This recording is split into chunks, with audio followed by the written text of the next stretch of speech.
अस्सलाम वालेकुम। आज मैं जो रेसिपी आपके लिए लेकर आई हूँ वो है बलोची कढ़ाई। और ये बलोची कढ़ाई की रेसिपी एक ढाबा की रेसिपी है और वो लोग सेम इसी तरीके से बलोची कढ़ाई अपनी तैयार करते हैं। तो ये ऑथेंटिक रेसिपी है जो मैं आपके लिए लेकर आई हूँ। इस रेसिपी के मुताबिक मैंने लिया है 750 ग्राम चिकन और इसके अलावा मेरे पास है 1.5 टीस्पून नमक, 1 टीस्पून हल्दी और 1 टेबल स्पून अदरक और लहसुन का पेस्ट। ये तीनों चीज़ें डालकर मैं चिकन को मैरिनेट कर दूंगी और तकरीबन आधे घंटे के लिए, और फिर इसको हम फ्राई करेंगे और बाकी के स्टेप्स फिर मैं साथ साथ आपको बताती जाऊंगी। तो शामिल कर लेंगे अदरक और लहसुन का पेस्ट, हल्दी और नमक। इन्हीं 3 चीज़ों के साथ आपने चिकन को मैरिनेट करना है। अच्छा सा मिक्स करेंगे। चिकन पर तीनों चीज़ें मैंने लगा दी हैं और अब मैं आधे घंटे के लिए इसको छोड़ दूंगी। इसके बाद में इसको फ्राई करूंगी। कढ़ाई में तेल शामिल करेंगे, तकरीबन हाफ कप, और चिकन शामिल कर देंगे। आधा घंटा आपने इसको मैरिनेट लाजमी करना है और इसके बाद अब हम इसको फ्राई करेंगे।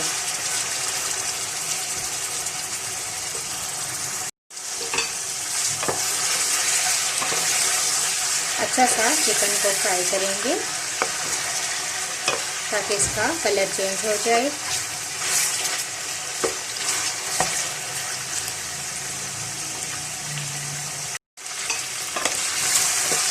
चार से 5 मिनट आप चिकन को फ्राई करेंगे और इसके बाद अब हम इसके अंदर सब्ज़ मिर्ची शामिल करेंगे। 7 से 8 सब्ज़ मिर्चें शामिल कर दें और सब्ज़ मिर्चें भी साथ ही हम फ्राई करेंगे। मज़ीद 5 से 7 मिनट हम चिकन को फ्राई करेंगे सब्ज़ मिर्चों के साथ।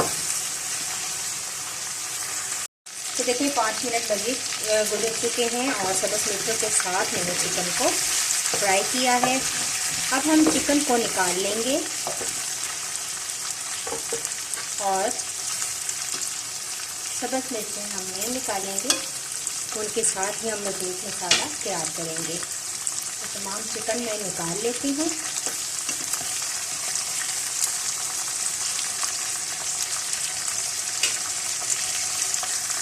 आप देखिए चिकन मैंने सारा निकाल लिया है।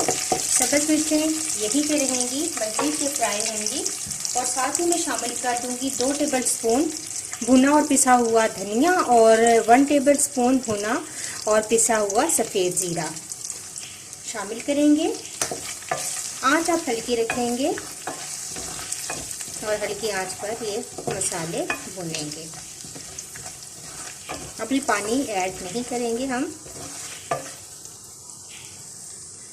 तो देखिए फ्लेम मैंने बहुत ही लो कर दी है। अब मैं शामिल करूंगी 2 टेबल स्पून तिक्का मसाला, चिकन टिक्का मसाला, और 1 टेबल स्पून इसके अंदर डालूंगी चाट मसाला। ये भी शामिल करेंगे। हल्की आंच पर ही ये मसाले हम भूनेंगे ताकि जले ना। 1 मिनट हम इन मसालों को भूनेंगे हल्की आंच पर। देखिए 1 मिनट भूनने के बाद अब फ्लेम थोड़ी सी हाई करेंगे और 1 कप मैंने दही फेंट कर रखा हुआ है, ये शामिल कर देंगे।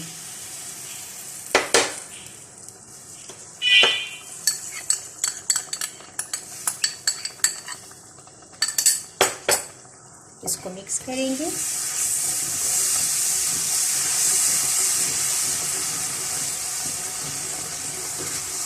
और अब साथ ही जो चिकन मैंने निकाला था वो दोबारा ऐड कर देंगे।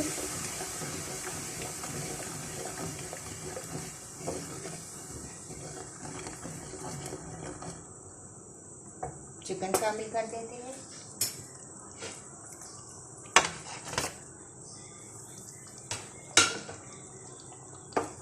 अब मैं इसको कवर कर दूंगी तकरीबन 5 से 10 मिनट के लिए, ताकि चिकन अगर हमारी अच्छी सी कुक हो जाए और तमाम जो मसालों का फ्लेवर है वो भी चिकन में चला जाए। तमाम चिकन शामिल करने के बाद 5 मिनट मज़ीद मैं इसको कवर करके रख दूँगी। देखिए बहुत ही अच्छा कलर आया है मसाले का, चिकन का। बहुत मज़ेदार ये कढ़ाई तैयार होती है। मैं 2-3 दफ़ा पहले भी ये कढ़ाई बना चुकी हूँ, घर वालों को बहुत अच्छी लगती है, तो मैंने सोचा आपके साथ इसकी रेसिपी भी शेयर कर की जाए। तो अब मैं इसको कवर कर दूँगी 5 मिनट के लिए, ताकि अच्छी सी चिकन कुक हो जाए और मसालों का तमाम फ्लेवर चिकन में अच्छा सा ऐड हो जाए। 5 मिनट गुजरने के बाद देखिए बहुत ही ज़बरदस्त हमारी चिकन रेडी है। बहुत अच्छा कलर इसका आ चुका है और बिल्कुल ये रेडी है। मैं इसको डिश आउट करती हूँ। बहुत ही मज़ेदार बलोची कढ़ाई हमारी तैयार है। तो लीजिए बहुत ही मज़ेदार, बहुत ही डिलीशियस हमारी बलोची कढ़ाई तैयार है। ये ढाबा स्टाइल बलोची कढ़ाई है। हर सूबे और शहर के अपने अपने तरीके होते हैं कढ़ाई तैयार करने के। तो ये बहुत ही मज़ेदार कढ़ाई तैयार होती है। मैं काफ़ी दफ़ा अपने घर में ये कढ़ाई तैयार कर चुकी हूँ। तो आप भी इस कढ़ाई को ज़रूर ट्राई कीजिएगा और मुझे अपना फीडबैक ज़रूर दीजिएगा। इंशाल्लाह एक नई वीडियो के साथ दोबारा हाजिर होंगी। जब तक के लिए अल्लाह हाफिज़।